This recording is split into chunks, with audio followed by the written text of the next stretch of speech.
Darating ang panahon na mawawala tayo sa mundong ito.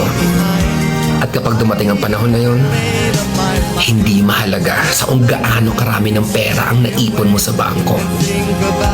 Hindi rin mahalaga sa kung gaano ka successful sa trabaho or sa business mo. At lalong hindi mahalaga sa kung gaano kaganda ng mukha at ng katawan mo. Dahil ang mahalaga pagdating ng panahon na yun ay ang sagot sa tanong na naging masaya ka ba?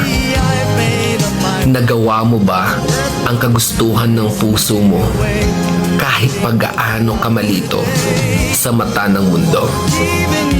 Dahil sa huli naman, ikaw naman magdadala ng mga memories na yon sa libingan mo. Hindi naman ang mga tao sa paligid mo. So make sure na bago pa dumating ang panahon na aalis na tayo sa mundong ito, siguraduhin mo sa sarili mo na magiging masaya ka at magagawa mo ang kagustuhan ng puso mo kahit pag-aano ka kontra ng mga tao sa mundo. Once more, the way I did.